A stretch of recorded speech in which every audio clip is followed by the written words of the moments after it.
Hello, welcome back to the Infinite Edge podcast. We're sponsored by, once again, Infinite Edge HealthWellness.com.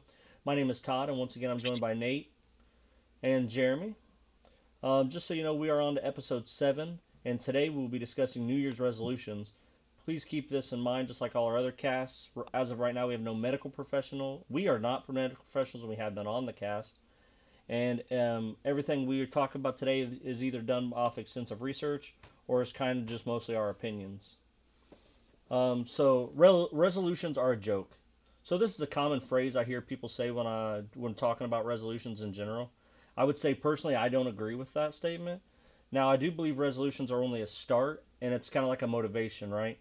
So with your resolutions, they're struck by motivations that would help, like that people want to go for the new year because they're motivated at that time to maybe lose weight or get in better shape. The problem for me, especially when it comes to resolutions, is that when something is only a motivation, it doesn't last, right?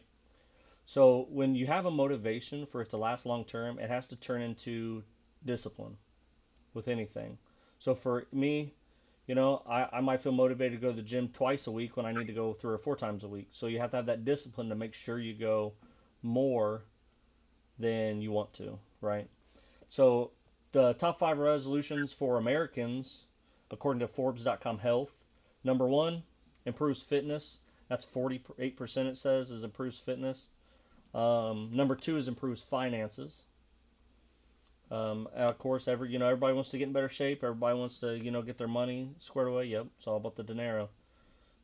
And then number three was improve mental health. Everybody wants to feel better, not only physically but mentally as well. A big one, I know a lot of people always say they want to lose weight, right? Me included. I'd like to lose some weight. It's better on the joints and everything. And improved diet is number five. With if you improve your diet, guess what's going to happen? Number four is going to come naturally. Okay, Nate, go ahead. Oh yeah. Um, so I think the thing that I would try to think about is uh, what a resolution is.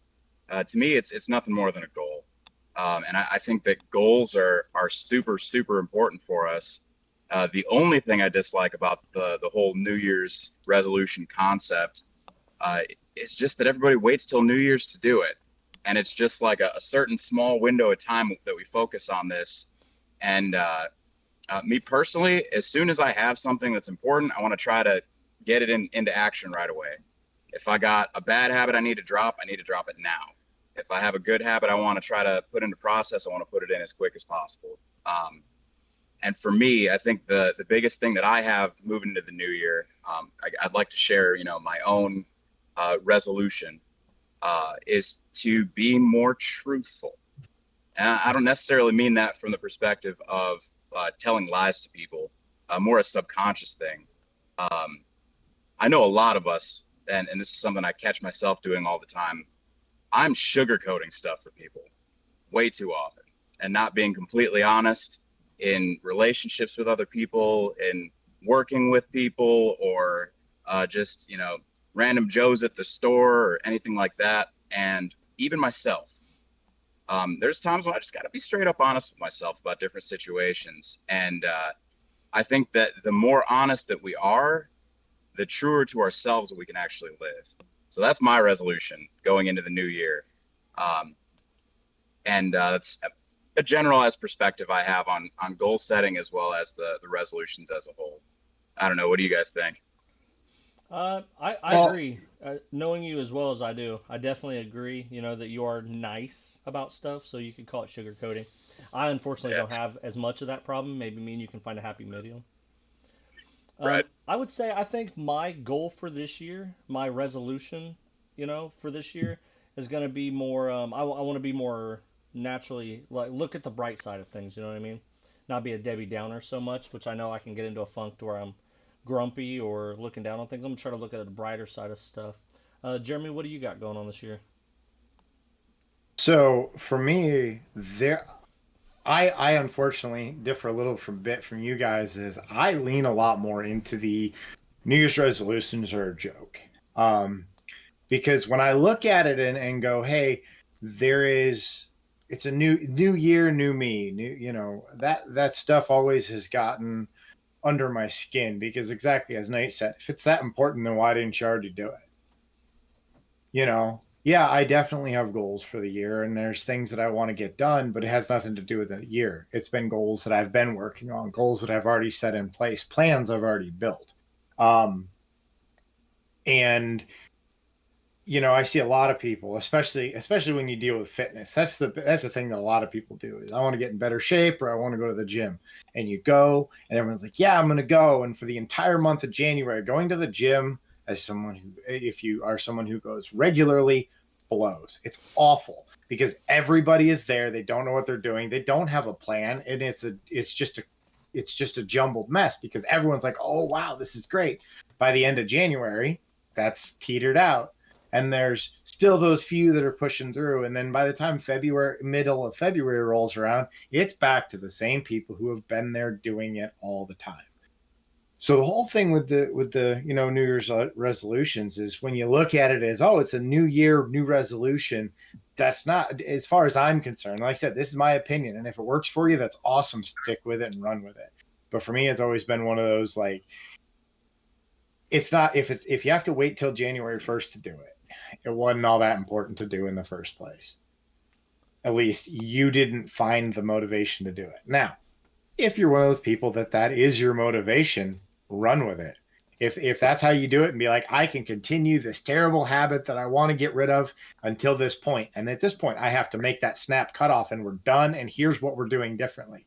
And that's something that works for you because everyone has a different pattern. That's awesome. Run with it. I fully support you. But for me, I think a lot of people just make them because, oh, I'm supposed to. I'm supposed to make a New Year's resolution. I'm supposed to change something.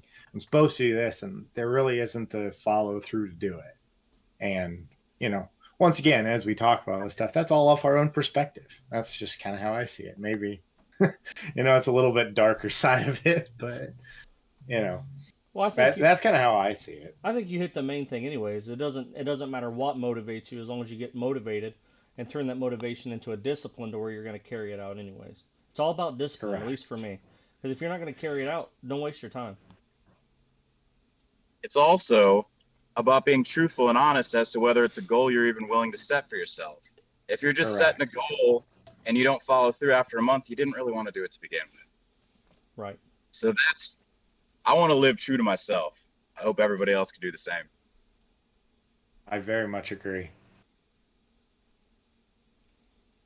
I think, at least for me, that's all I have on the subject. Yeah. I think so. I think we covered it pretty good. Got a pretty decent idea, and covered a few different ideas. Yeah, so like Jeremy tells you every week, if you're having any mental health issues, reach out. Religious side, if that works for you, friends. I know if I have a lot of problems, I always reach out to Nate. I don't know why, but unfortunately for him, he's my go-to. Mine too. Yeah. But you know why? It's Nate 'cause is he the sugarcoats it. therapist. I'm a good listener. I look more like Dr. Here Phil, we but go. he acts like him. And then with saying all that, just like we tell you every week, we want you to push your limits.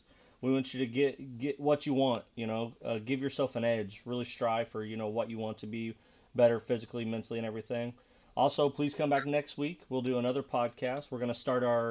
I think we're gonna start our mini series on coping mechanisms.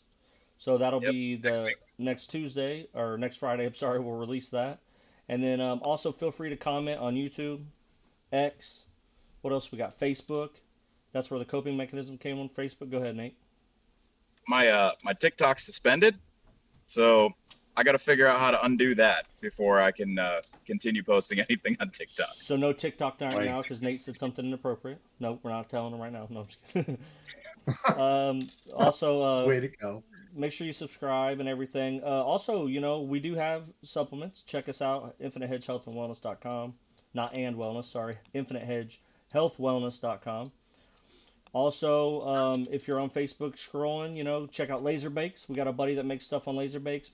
One of these days we'll set it up and show you guys some of his stuff. Also, for your sporting needs, go ahead and check out the Subtleflex podcast. My buddy Fred LaFeo runs that and do a lot of different sports. So, again, we'll see you guys next week. Hope you guys have a good year.